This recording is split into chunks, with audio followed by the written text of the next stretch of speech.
Well, that tune never gets old. Thanks for joining us back for another episode of Bits and Boards. I'm Anthony Krolikowski, and today we have another esports team back on, which is how this all started, if you don't remember. We are joined by Bryant and Stratton College today of Wade Hasty, who is the esports head coach, and Jamel Scroggins, he is the assistant coach. So first, just thanks for coming in and joining me today. I appreciate it. Thanks for having us. So just tell me a little bit about, your two's partnership and how you work together as coaches and how the team came to be. So during the pandemic, as many institutions across the nation were hit, there were some challenges that were going on, and one of them was how do we engage the students that are coming, matriculating from high school, and still get them the competitive edge. And there were some healthcare concerns, and so Brian Stratton created this the esports team, and part of that was. Unfortunately, they had to put it on pause because also the pandemic. They realized that a lot of folks weren't going to be coming to the institution. And so I interviewed, and I was fortunate enough to be selected for the job back in 22, and we're on our 6th season currently. So I've been loving it ever since. A little bit about my background, over a decade in the Army infantry, and so I draw on a lot of military simulations, and I've been a branch chief, and part of that was coaching Striker Leaders course, Striker Master Trainers course, and we were responsible at that point for what's called the medium weight infantry strikers, and that was about 1/3 of the U.S. Army's ground forces. And so we apply those same types of gateway logistics in advancing how we structure our esports team with that same knowledge base. Jamel, you were telling me earlier that you were a student at the college, and now you're in more of a leadership role here. So just give me that background on camera. I love telling this story. This story is one of my main things. As I stated, yes, as Anthony stated for me, that yes, I started off as a student at first. During the pandemic, I figured I'm not doing anything, might as well get a degree. Bryant and Stratton offered the best program for me for a business degree. And then so happened to go there, they had an esports lab. It took a couple years as far as that goes, but once Coach Wade came into the mix, it's just been me and him together. He was my coach at the time. I was one of his vice captains. Started off playing Fortnite, and to see where it's at now, to actually be in his position to support and help the program is fantastic. And it seems to be kind of similar for all the colleges that we've had on so far, but for people who haven't seen the other episodes or still are curious, just tell me about how the collegiate scene works when it comes to playing on a competitive level and playing against other schools. Sure. So first and foremost, it's very much student-driven. If there's not an interest in a certain game title, like we can't field it because we don't have the supporting members to make that happen. And each team has a minimum qualifications. And so, for instance, with a team that requires 2, you're really going to want maybe 3. And if it's one that requires 3, you're going to maybe want 4. And if it's something that requires 5 or 6, you're really going to want maybe 7 or 8. And that's because of substitutions. And you'll notice that with traditional sports, they have a bench. Esports, it's a little harder to form that bench, but you still need those players that can rotate in and out. And then we're at the mercy of the leagues themselves. And so we compete in ECAC, NACE. It was NJCAAE for a bit, but now they've switched over in their PCL. And we've also done Playfly in the past, but they've been a little bit ushered out. So it really depends on what the student schedules. So not just the fact that they have an interest, but their coursework, their daily jobs, things of that nature. We need to accommodate them to make sure that everybody can make it to practice, can make it to the games, and that's predominantly how we do it. And with this season, what games do you have your players in, both on the competitive level and then also casually if you have that here? So right now, at a competitive level, we are in NACE for Call of Duty ranked. As far as that goes, we're trending towards the playoff level. And then we also have ECAC for Marvel Rivals, where we're also trending in the playoff level. In ECAC Fortnite team, where we have 4 people just competing in Fortnite as far as that goes. And now, casual level, yes, we do have, because we want to eventually field more games. So we let them casually play like in Valorant and also like Apex. So yeah, we have them casually play in that. And then we also did in the past Mario Kart as well. And when it comes to these, different games that you've had, your players duke it out against with other colleges. Tell me about, as coaches, what has been maybe a game that, you already have known from the back of your hand and you're really into and have been able to really guide them well. And then maybe another game that you've had to really learn because they've taken an interest to over the years and that's part of the job, right? So give me some of those details. So I'm going to answer those in reverse, if you don't mind. Yeah, go ahead. So for me, I had a strict kind of personal policy, and it's been washed away. But I was coming from the Milsim background, so I wanted to coach Call of Duty. I wanted to coach Apex. I wanted to coach R6, Rainbow Six, and the games that really felt like Counter-Strike that I was going to be able to have some sort of extra value add. And one of our players was Steadfast, and they wanted to try out Rocket League. And I was like, "You want to play car soccer? What is?" There's a lot to that one. The skill ceiling on that is so high, and I was blown away. I fell in love with the game. I enjoy coaching it. I enjoy watching it. It's so fast paced. The call outs are incredible. Getting the rotations. The players really have to understand and trust one another. For me, I played a lot of Halo growing up. I've been in Halo tournaments. I've been in COD tournaments, so I play a lot of Call of Duty, and I bring that over. I got introduced to Fortnite.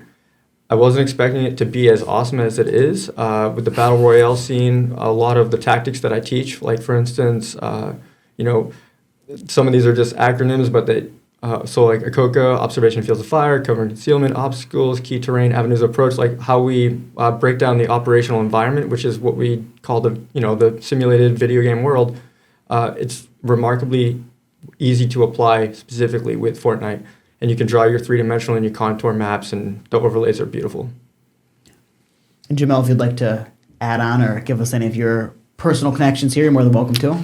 So for me personally, how I felt was, yes, it was a little bit easier to coach games like Call of Duty as far as that goes because it's been out the longest. So you know a certain expectation, what's going to happen. It's just all about the level of skill play. But Marvel Rivals is one of the newer games that most recently came out within the year or so. So getting a team together for that was challenging enough. And then these are all 6 new people coming to play together and getting them to gel and to move forward and actually be precise and coach them at a high level has always been challenging, but very interesting. Where are we at with the season right now? So have you gotten a couple games in already or placed against anybody either far away or local? So most of because of the nature of esports in general, we are zoned, for instance, with our Call of Duty. It seems like he's got a zone with central region of the U.S., which has been interesting for ensuring that we're up a little bit later this season for them. They do look like they're going to be making their way into playoffs. The regular season has just closed up, so we're waiting to hear back from the league how it's going to be seeded. Fortnite, it's a little tricky. We have 2 Fortnite teams that are competing right now. They've been in distinct lobbies, and the way that they rank their point system is really impressive. You want to be the last team standing and then get as many eliminations as you can. With Marvel Rivals, it's like Coach Mel was saying, it's been intense. It's been really good to watch. The team is relatively new, getting to know one another this season, and they have found, like from the jump, they've found their fluid, their flow, they're moving so smooth. We're going to see a little bit more call-outs. We're going to get a little bit more aggressive with that, something for them to work on. But I think that this could be what we call a circuit team, where we're going to, like a CEC, we've tried out for them before in the past with Overwatch. And I think if they run something like that for Marvel Rivals, our team could do that. When it comes to a game like Marvel Rivals, which is very, very new from my perspective, I haven't played it yet. I know it's been out for, a few months, more than a few months now at this point. Almost Summer, a year. maybe? Heading like towards that. a year at least. So how has that been like coaching your players, or the conversations you've had and the learning curve that you've seen so far? So it's all about getting them to gel and to support each other. So we got duelists out there, we got healers out there, and I believe it's what? Vanguard. Vanguard. So with the Vanguard position, if you're thinking more like an Overwatch, I believe it's more like a tank position. Yep. The duelist is more like the people that does the damage, and then the healers keeps everybody alive. So trying to figure out the best pieces to place where was the main challenge, and then trying to get them to commit to each other and show that we all are one team as far as this goes. So it's been amazing. They played 3 games. Unfortunately, we were undefeated. But now we took a loss, but I'm actually glad we lost as a coach, because that shows where we can learn better as far as a team. We're not blaming it on the patch notes here, or what characters were broken at this point, right? No, it's not the characters. So what I like as far as the league goes, when set new characters come into a game, they have to wait roughly about a week and a half to 2 weeks before they can use that character. And one of the benefits of Marvel Rivals is, unlike other games, you can actually manipulate the operational environment, where you can destroy out walls and set in different placements. Like the Punisher can put in a turret gun, Iron Man can shoot from top down, and those aren't really seen in typical games, which is great. It adds a whole other tactical strategy to it. And Wade, maybe if you want to touch on this a little bit more, give me the background on when it comes to Bryant Stratton's eSports team, the kind of tournaments or games that they've been strong in or won in, or just kind of that background of any accolades here. So we recently had a tournament over the summer. It's called Summer Splash, and hopefully we can keep doing that. It was a lot of fun. We got exposed to new students and new games. Like, for instance, we don't see a lot of Smash, but we know that they play Super Smash Brothers at the high school, scholastic level. And being able to see other students also be excited about the same sports industry that we're involved in is always good. I guess that's it unless you want to repeat the question, because maybe I missed it. Yeah, no, that's okay for now. Before we go actually to commercial break, we're going to switch over to a little fun one here. So Okay. When it comes to Marvel Rivals, which, like I said, I haven't played this one yet, but just talk to me about a character that you've played there through that game and have really synced with and liked and been able to play or teach your students with. Well, I already talked about Punisher, so maybe that's a cop-out for me.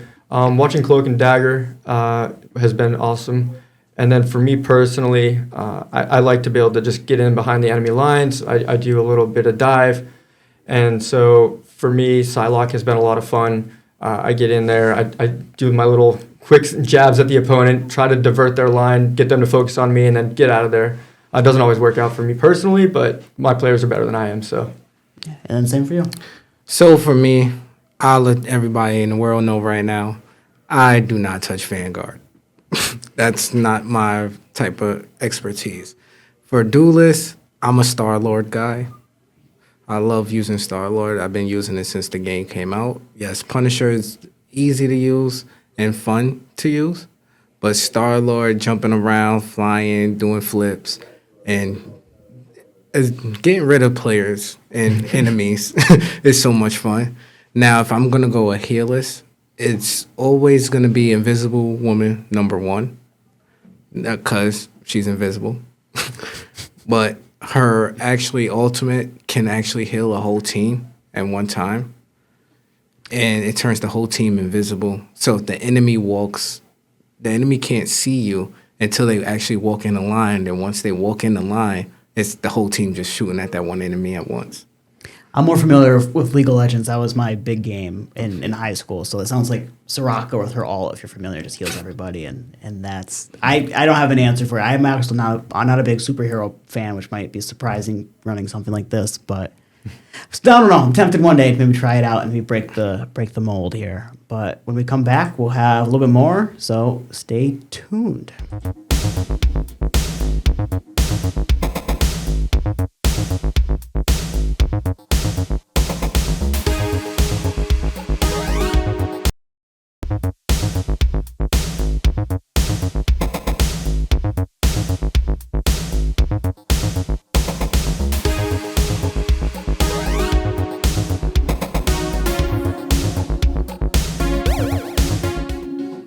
we are back. Now, Wade let me know that when it comes to going to this college, of course, there's scholarships involved and scholarships possibly for being on the esports team. So just give me a little bit of background on how that all works. So we started this back in my second season. So in the fall of 23, we did a test run with scholarships, and we found out that students really appreciate it when you help them pay their tuition.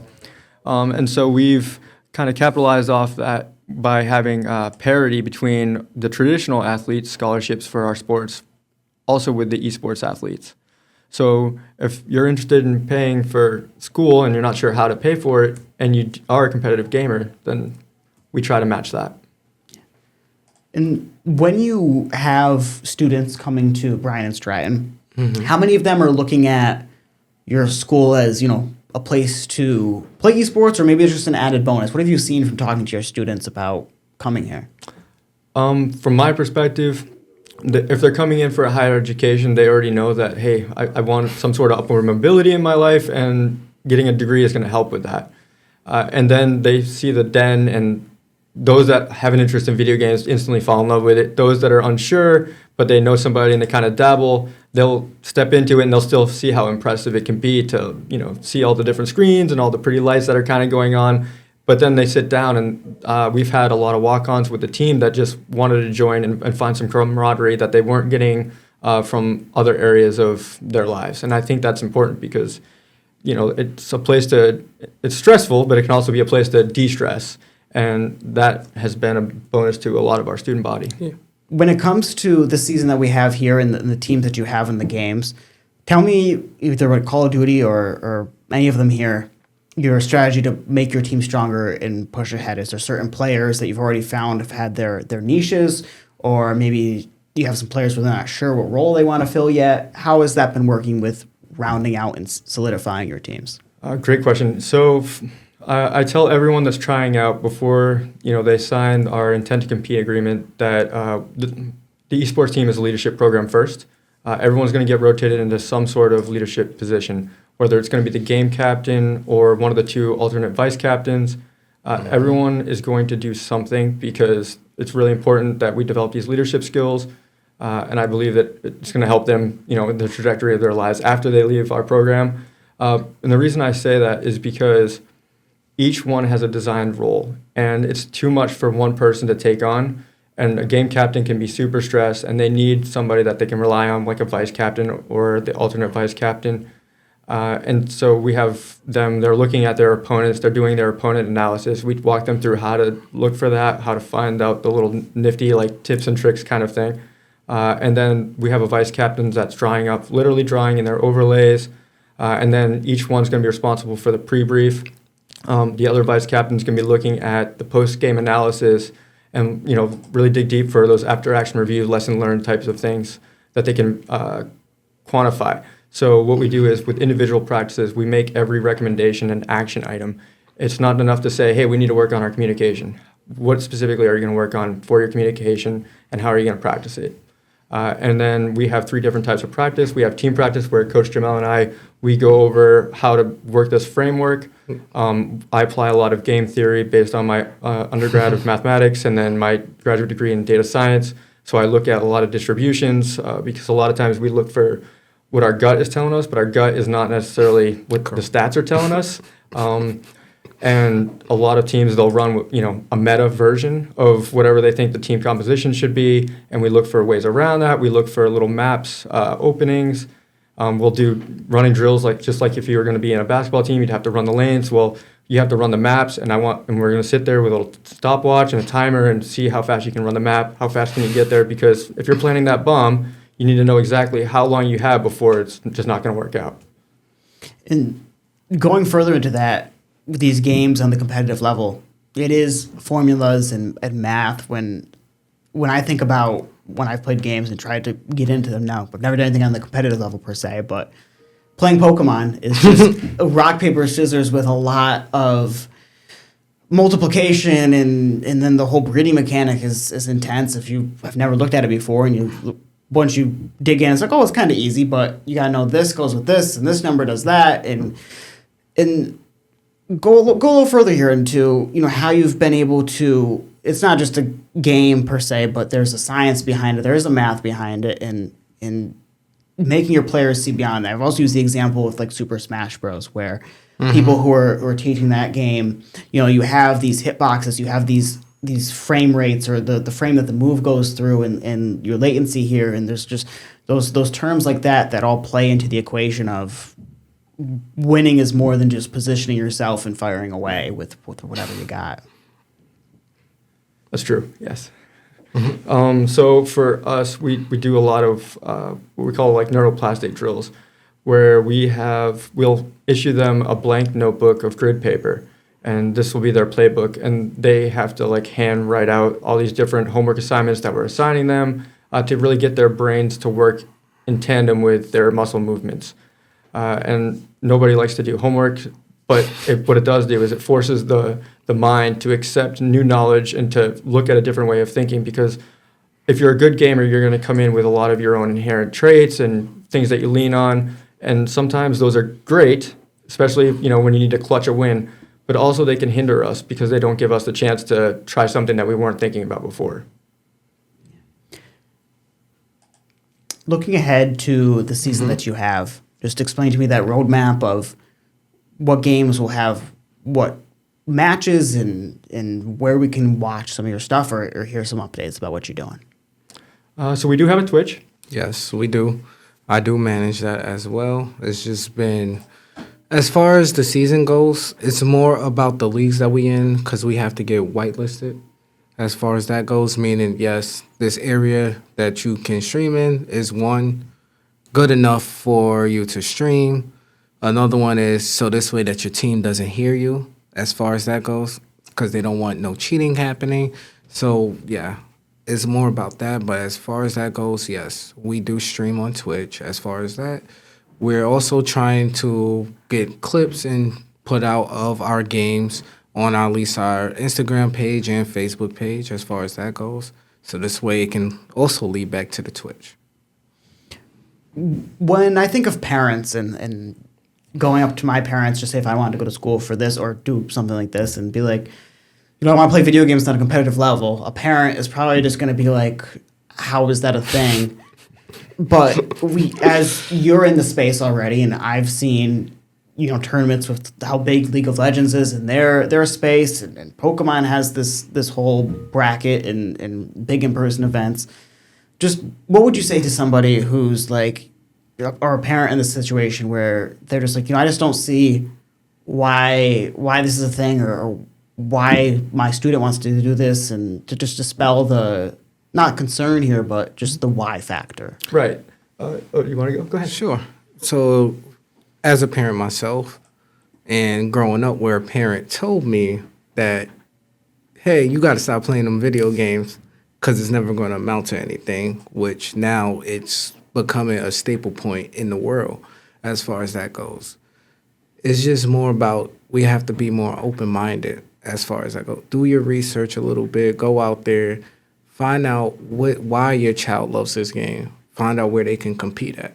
So growing up, when I was growing up in Brooklyn, I lived at my grandmother's house. So if I was to go across the street, it was every weekend there was like game competitions at the comic book store. So it didn't matter which game. It could be Street Fighter, basketball, any game. They will have like a competition. You put down your money in to compete. The higher level, that'd be your takeaway prize. So once I started figuring that level out, that's when I became more interested in competitive style gaming. And that's what brought me here today. For me, I have yet to meet a parent who was upset at the prospect of their child receiving some funding for school. That's baseline. But even if you were to remove that aspect, just the skills of seeing someone transform out of their shell, I've seen that so many times. And, I've only been with the school since, like I said, the beginning of mid-22. And just to see some of those players come alive in a different way, I would be impressed if there was a parent that didn't enjoy seeing that. The leadership skills, the team camaraderie that they get to build, that's normally not maybe something that they're able to achieve in other various areas of their lives. So it's not just about the video games, but even if it were, the real world, because a lot of times we hear is video games is not a real sport. Esports is not a real sport. And when I think of real, I think of reality. And the reality is, your airplane that's being flown wasn't first flown by the pilot just in that plane. Like, that's not the first time he took off. He took off in a simulator first. The person that's doing surgery was doing surgery with some sort of simulator first. Before we qualified to deploy, we were firing simulation rounds first. There's a lot of real-world applications, and for good reason. And when you're learning leadership skills, what I've found in the real world is a lot of people that are in leadership positions don't always have those. You can tell who's had an earlier chance in their lives to be touched with good leadership skills versus those that haven't. Do you think in the future farmers will start playing Farming Simulator to learn how to grow their fields? Possibly. Maybe some future farmers doing it right now. Farming Sim is one of those games I don't understand it. It's not for me. But there's people who like it.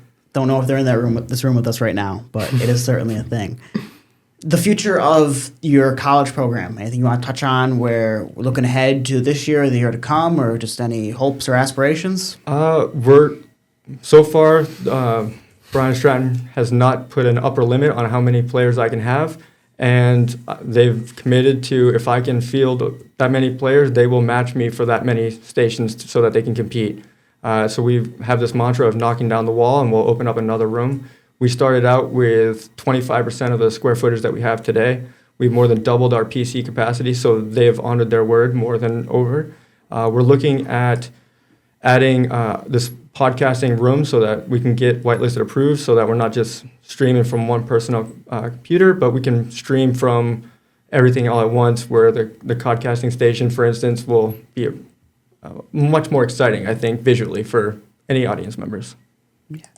Anything between the two of you before we wrap up you want to add, or you think I missed? It's open mic. No, I think just the main goal is we're looking to get people in. If you're looking to compete, just come stop by, tell us what you're looking to compete in. We'll try to do our best here to meet you at that point. As far as that goes, we have done that many times. We have students where their main focus was to play the game and compete at a high level, and then, still come in and get their degree and work on what they need to work on. Yeah. I would say at Bryant Stratton, especially within our eSports program, because I've designed it specifically for this, we want to meet the students where they're at.